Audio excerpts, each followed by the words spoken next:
to everybody at East Hartford Public Schools. Good morning to everybody here at East Hartford High School. Good morning to everybody in their home schools, watching on Teams probably, right? We were done with Zoom and Google, we're going on Teams. So good morning and welcome to a new school year. We're very excited. We have our band here, they're great. Give them a round of applause. They were here all last week, and a bunch of them were here the week before, getting ready, practicing inside and outside. So we're excited to have them to start our year off. If you don't know me, I'm Matt Ryan, the principal at East Hartford High School. This is my 27th year in East Hartford Public Schools. Very excited to start a new year. I'm ready for a new year. We have some great plans, and I really look forward to celebrating our school year, all of our staff, our students, our achievements. I really look forward to celebrating every day with all of you. So we're going to turn this over right to Mr. Siegel and Mr. Hoyt in our band. They are prepped and ready to go. If you could stand, we are going to play Lift Every Voice and the Star Spangled Banner.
Yes, please have a seat. Give them one round of applause. Thank you guys for giving us early today.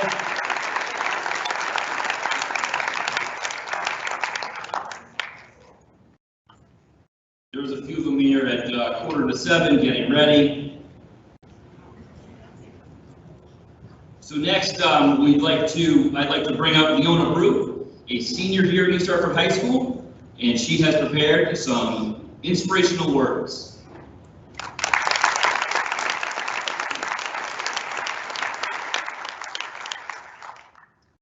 Good morning, everyone. I am Leona Brew, a rising senior who has attended East Hartford High School for 4 years now. I was born into this East Hartford community, and I haven't left yet. I was recommended to speak to you all by Madison Sarah, my freshman year geometry and statistics teacher. Thanks, Ms. Sarah. It feels full circle today to stand here facing you all when it's normally little me in the crowd listening to you. I was told to center my speech around relationships I've built with teachers and teachers who inspire me, and it felt like the perfect prompt. My mother, who also happens to be in the crowd today, always told me the importance of the relationship you build with your teachers, and I couldn't agree more. Now, I remember meeting Ms. Sarah on my laptop. She had a little setup in her home and all the energy you could have while teaching math on a screen to freshmen first thing in the morning. I remember feeling bad because my classmates were all just bubbles on the screen, so I decided to keep my camera on whenever we were online. Most online days, it was just Ms. Sarah and I on the screen, and I was okay with that. Our relationship continued from freshman year to my now senior year. We stopped by her classroom to say hi, school events and summer events, and to this year where we'll be working closely together as she is the advisor for National Honor Society and I am now its president. This is just one example of a meaningful relationship I've had between a student and a teacher. I've had many other amazing teachers in this crowd who have pushed me to do well, and that's a testament to where I am today. For many students, teachers can fill the void that is left by parents or friends, and I know that is a great responsibility, but you all take it in stride. These are the teachers who stay after school with students, the ones who open their classrooms during lunch, the ones who come to sporting events, and the ones who advise clubs. It means more than you know to us students, staff teachers who go the extra mile for us. Teachers are people we as students learn from, which is a given, but teachers can do so much more than just teach us how to add or subtract. Teachers teach us how to challenge ourselves, how to work with others even when we don't want to, how to persevere through the hardest of times, and even how to have fun. Teachers are given the impossible task of getting to know dozens of kids, what makes us upset, what we excel in, and what we struggle with, and use this information to help us all succeed within 180 days. For many of you, it is the stopwatch is 180 days. I know there are long nights, time spent on weekends, and over the summer. Whether you're trying to teach first graders how to read or high schoolers chemistry, I know we as students can be difficult, and I'll tell you that we students find teachers difficult as well, and that's okay. It's about learning with each other and growing despite the challenges. Most of us students and our parents can acknowledge the hard work that goes into teaching, and for the ones that don't, it's a shame. I am grateful for all the teachers I've had, not only in high school, but middle school and early on. If there's one piece of advice I could give you all for this school year, it is to be patient with us and yourself. I know patience doesn't always come easily, especially when dealing with students and on a timeline, but a teacher who can take their time to help us, to understand us, to connect with us, and to hear us can make the school year all that much easier. Teachers can make or break experiences for our students, but luckily here in East Hartford, I haven't been broken just yet. Thank you for your time today and good luck this school year.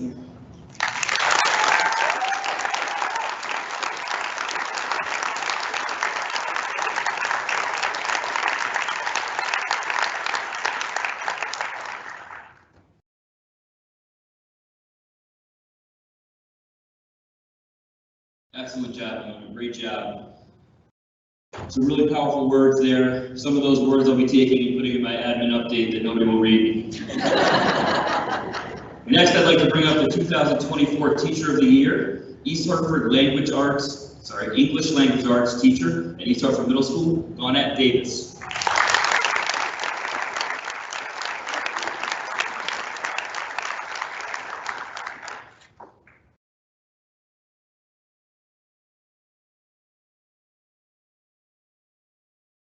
Good morning, East Hartford Public School family, and welcome to the 2024 school year.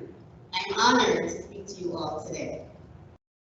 I remember when I got hired as an 8th grade English language arts teacher at Kappa Academy in South Bronx, New York.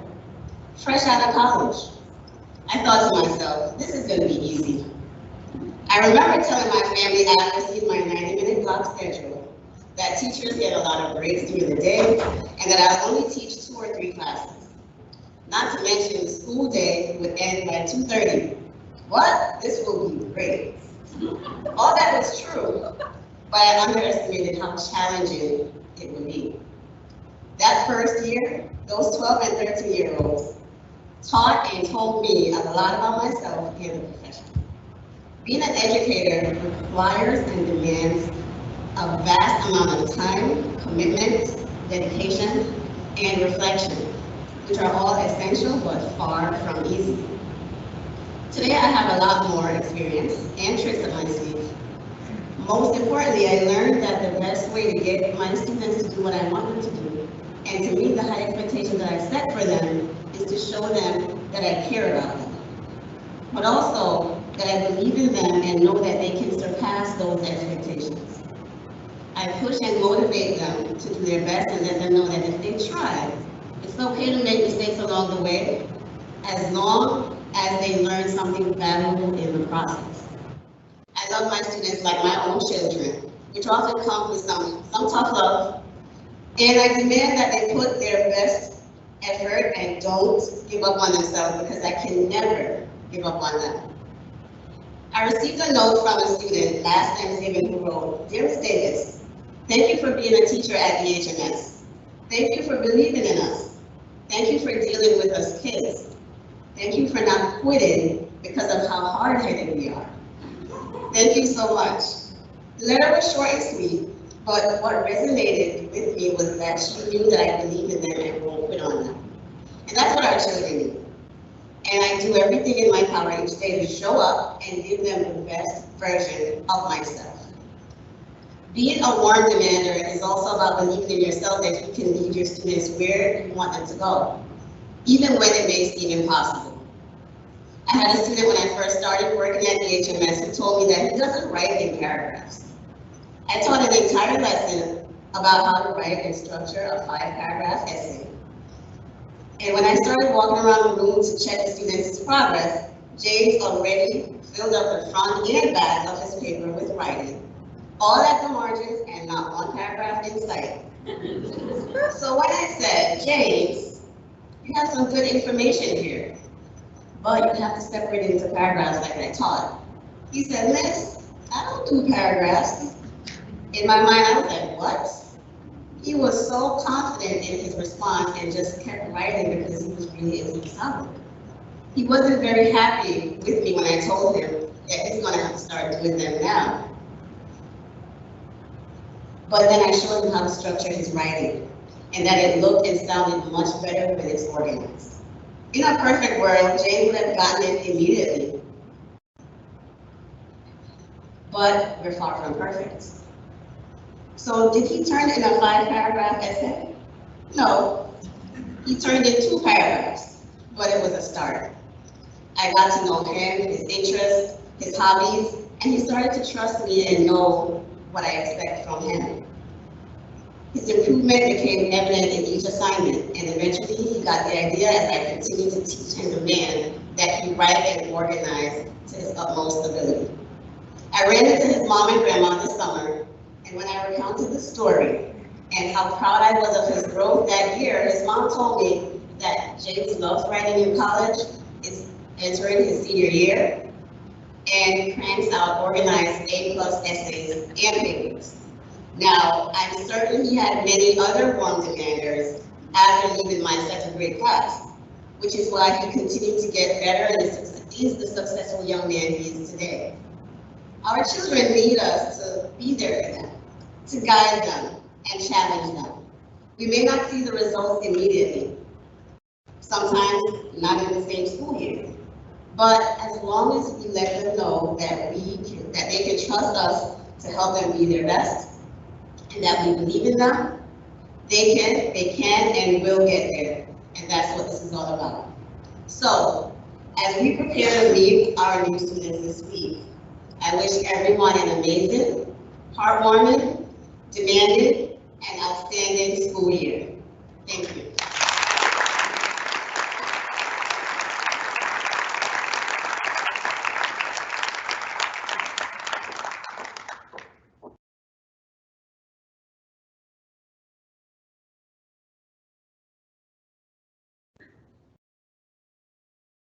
Davis, thank you for those great words.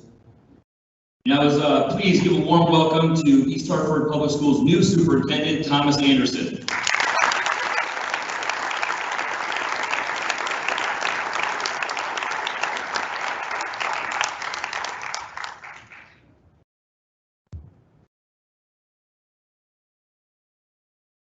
Good morning.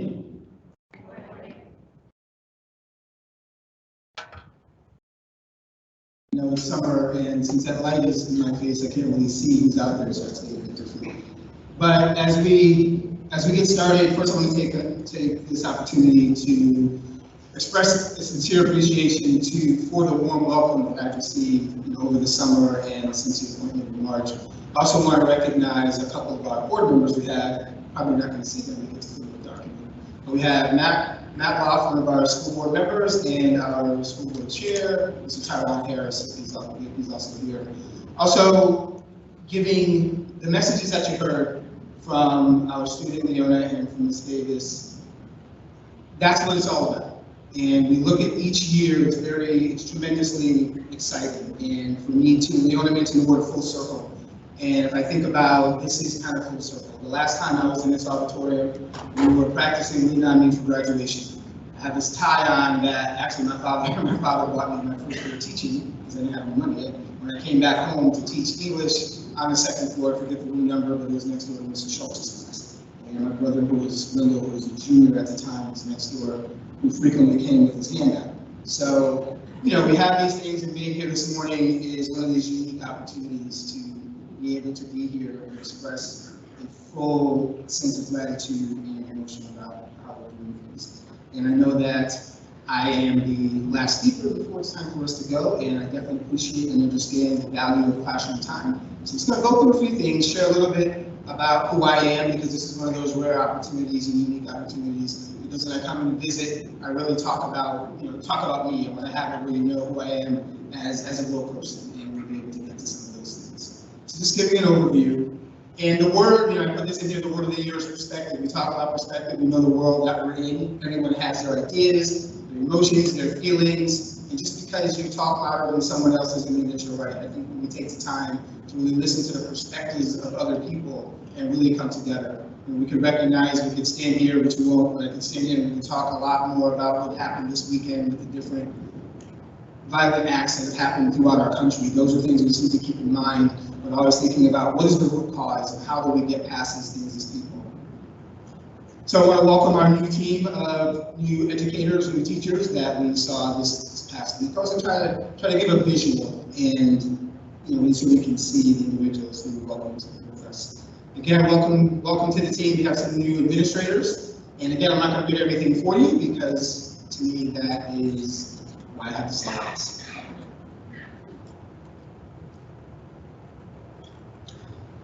Our principals and the leaders in our building, because I'm speaking in person to you that are sitting here from East Hartford High School, but to everyone else throughout the district, we definitely need to express our gratitude to the leaders in our building. But I look at everything as, I don't believe in a top-down situation, we look at things going across. And just for the record, I hate the term boss. I like it where we are partners, we collaborate, we know what our titles are, but as human beings and as people, we are all in this together.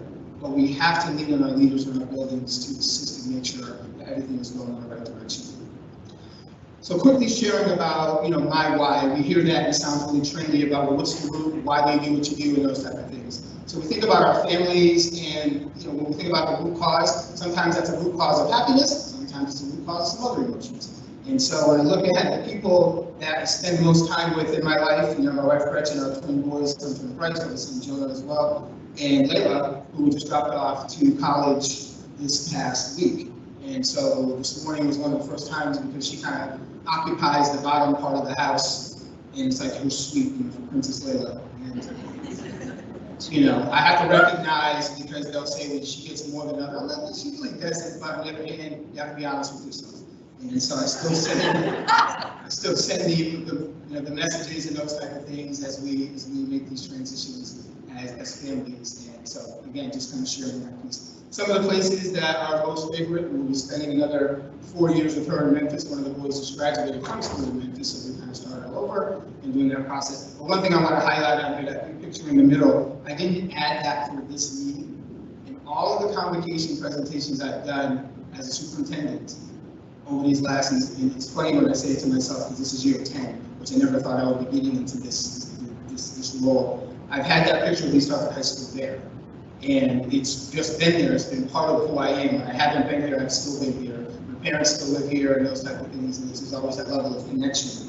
And so I don't do things for show or style or substance. So I wanted to leave it there, but I wanted to highlight and say, no, it's always been there, it's part of who I am. And just some of the other things I wanted to mention. And we don't have to debate about the Yankees and the Red Sox. I know they're having a horrible year, one of their worst in 60 years, so I get it. We're going to have to dig it in a little bit more. I understand about the Cowboys, they see little meetings and all those things as well, but there is that sense of loyalty. I started playing with the East Hartford Cardinals when I was 9, and I always wanted to be 20%. So I liked them then, and I still like them now. So it's just one of those things, again, how we are as people. You watch the World Track Championships, I ran track here. It's always exciting to see the banners and the names on the boards and those type of things. A couple corrections we need to make. But looking at who we are as individuals and what goes into the root and what makes us believe certain things. And I added the ice cream thing. It's a little bit silly, but on the other hand, ice cream is one of those things that I can eat all the time. I'm cold. I typically don't wear a jacket, but I am actually cold in here this morning. But I can still eat ice cream. It's one of those things where it's just, again, recognizing who we are as people, being able to, laugh a little bit. I think I need to do better at laughing at yourself sometimes, and we're all going to work on that together. So just a few things about background and experience. I'm not going to share these things again. It's on here, just where the opportunities have taken me, and again, coming full circle, being able to be back in East Hartford in this role as a teacher is, again, it's humbling, just to put it that way. And I know there are a couple of individuals out here I saw this morning, but there's a picture. I'm not going to use a particular picture, but I may allude to them a little bit later. I keep this here because this student, BZ, demonstrated to me when you think about inspiration. When I was principal at Kennedy High School in Maryland, he moved in as a junior. Family, they uprooted from Pennsylvania. We inherited a great athlete. He ended up being the state champion in 100 meters and all these types of things. He also was the fastest kid on the Hartford football team. Graduated from there, and then recently, probably about 2 or 3 years ago at this point, graduated from Stanford Law School. And I look at the challenges he had in his life, and just being able to continue to work through it and doing different things in between. When we think about why we do this work, what is it that we can lean on? And it wasn't because there was anything special that I did with him, because I wasn't a teacher, I was the principal. The only thing I did was to acknowledge individuals as who they are as people. And he had stayed in touch, and it's just one of those things where it's encouraging and makes you feel good about what it is that we do really does have that level of importance. I kept this, I never planned on using it, but I found it the other day. I went to Sunset Ridge in 6th, 7th, and 8th grade. And it's just one of those, exactly, it's just one of those things, because I couldn't get in trouble in school because I wasn't able to go to practice, and that was my motivation. And Mr. Bento gave this to me one day. I don't really know, I think she was just being nice, but I always kept this. One of those things you keep in a connection to the past. Never had the idea that I'd be sharing it in East Hartford with you all this morning. Now this picture here is when we think about who we are connected to. And this meet was actually after the Journal Inquirer, the JI championship. We finished second as a team that year. I wasn't planning on writing or anything, but I'm like the guys here deserve a little bit of that credit. And we finished second in the state open that year as a track team with Mr. Barron. And he had been here for many, many years. I know he's still coaching. But one of the things that he definitely taught in my first year, when I taught here that year, I was one of his assistant coaches. The way he yelled then, when I was a student, I still felt the same way when he yelled when I was an adult. And it was always good. I tried to make sure he wasn't yelling at me. But it's one of those things where when you make those connections to who we are, you never forget. People say never forget where you come from, and it's like, well, it shouldn't be an effort. You should do things all the time to try to stay connected to who you are. So what I want to do now is just touch on what our vision is. We're building on, there's some great, amazing quality structures that are already in place. I know there's a level of anxiety when a new person comes in. I don't make change for the sake of making change, and I want to put that out because the new year brings enough anxiety. We're in a world of education where the challenges are immense. Everyone else thinks they can tell us as educators what to do because they went to school. So again, really think about that. Everyone went to school, so therefore they think they know our jobs better than we do. And sometimes we have to grin and bear it, we're polite and respectful about that. But really thinking about how do we come together, how do we collaborate, how do we make sure that our profession is respected as it should be. And sometimes it's hard, and sometimes we do things that we can do a little bit different. But walking in, this is what we want to see, the vision that's there, the mission, how are we going to live through that? We think about our core beliefs that already exist. The pride and five, the goals and objectives. We use different terms sometimes, but that is what it's about. Again, in the school year, we're thinking of the academic enhancement, institutional advancement, operational effectiveness, our climate and culture. Everything is interconnected. It all goes together. Think about the first days. I'll share some of this. It's interesting because our first board meeting happens to be tonight. I'm going to go a little more detail about the transition plan this evening. So I'll give it all to you this morning because, like Mr. Ryan said, you put things down. I get it. Sometimes you may read it later. You may need to speak through it. So we'll just go through this. We're in a cycle of continuous learning. And that is, you'll hear me say a lot, the world that we live in, because sometimes that's the easiest way to put it. This is what we do. These are the expectations. It is a cycle of continuous learning. We are all learning together. And sometimes it's not about what you know, but it's about what are you doing with what you know. And what are you doing with what you know to build up the people on your individual team, your students, all the other individuals that you interact with. So the cycle of continuous learning is something that we look at all the time. It's not that I'm coming in this year and there's a 100-day transition to these things. No, I do that every year. We always go out, we always talk to people, we always have that level of engagement, and we make moves when we need to. So again, the impact, what is the return on investment? So we think, what is, for East Hartford Public Schools, when we think about it, what is our unique competitive advantage? What is it that we do better than others? When we think about these are all sneakers, and it's like, okay, well, as a runner, I know Adidas is a little bit wide, Nike is a little bit narrow. Otherwise, many of them look good, they have great commercials, they do all these things. So when we make a choice, what is it about that makes us choose one or the other? Now we have this, we're in a world of choices. Cost will affect where it's made, there are many different things. On a personal level, why do we choose some things? And then on a public-facing level, why do we choose some things? So again, how do we connect that? We look at these brands, and when it comes to mind, what do we think? What's there? Some of you may have had a little bit of that this morning, some may have a little bit of this. So it's, why did you make the choice? Was it more convenient? Was one cheaper? Was there a coupon? Like, what was it? But there is a reason. It's the same thing when we come down to and think about our school system. What is it that we do? People have choices. When I was in East Hartford as a student, there weren't as many choices. We knew that either you were going to attend Cheney, East Hartford High School, or East Catholic. And there were families that had their own priorities about where they were going to go, and that's great. We should never contest or question why people do what they do. But those are still choices. Now we fast forward to today, and there's a lot more competition. The competition is great. I feel like, especially since I'm here in this building, at the high school, we can provide the best quality education for anyone. Period, hands down. Sometimes others don't know that. So what is it that we do to really highlight and share and show what it is that we do offer? And again, our perspective, we put people first. Ms. Davis mentioned about the warm demander. And it is, sometimes we have to push, but we don't have to be mean and nasty about things. This is how it is. You don't have to yell and scream to get a point across. Sometimes you raise your voice a little bit. There's a little bit of emotion, we get that. But just in terms of how do we push? It's not about providing a crutch or not allowing students to grapple with it, or allowing staff to grapple with certain topics to make sure we can get a little bit better. So getting to the warm demander component of it, what are those expectations? And how are we supportive in those relationships? Like, how does that really work? And I'm not going to get into all of those pieces, but it's not about hearing what someone is saying, it's really about listening. Do we really take the time to listen to what someone else is saying? And that's not new, we've heard that before, but what it comes down to is, are we actually doing it? And in that last little handshake, when we're talking about creating opportunities, are we creating those opportunities to build those relationships? It doesn't take a long time. And you'll hear me say building relationships, but I'll say it this year, I'll say it in 2 years, I'll say it in 5 years, because it's a new group of people. Things are always going to shift and change a little bit, but the stronger the relationships are, the better we get to know each other, the better our teaching and learning process will be. It's not about doing more. You're not going to hear me say, well, we need to do more with less, because that sounds good. I was never amused when someone said they say that, so I don't use that. But what we do have to do is, how are we being more effective so that way the things that we do have more of an impact? And again, know the value of our people.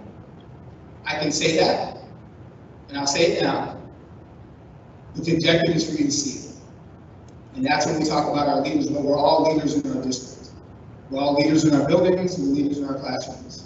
So how are we doing these things, and how can we be seen? And so a balanced focus, everything goes back to student-centered. We always have this, well, it's student-centered, but how are the adults being impacted by that? We need to keep in mind when we make changes that we say are going to be in the best interest of our students, well, how's it impacting those adults who have to lead that process? So again, just as we go through this tonight, keeping that in mind. I had these roads before, and the dirt road represents raw people. Things are a little bit bumpy. We know who we are as individuals. We know who we are, which road we fit. The one in the middle seems nice and smooth, but you can't see around the corner. That third one is, again, a little bit bumpy, but it's wide open. We don't know which one's better. We don't know which students. We don't know which of our colleagues are going to fit into this. So again, when we take the opportunity to learn who we are as people, really put that out there and live by it. And we can't be influenced by the exterior things.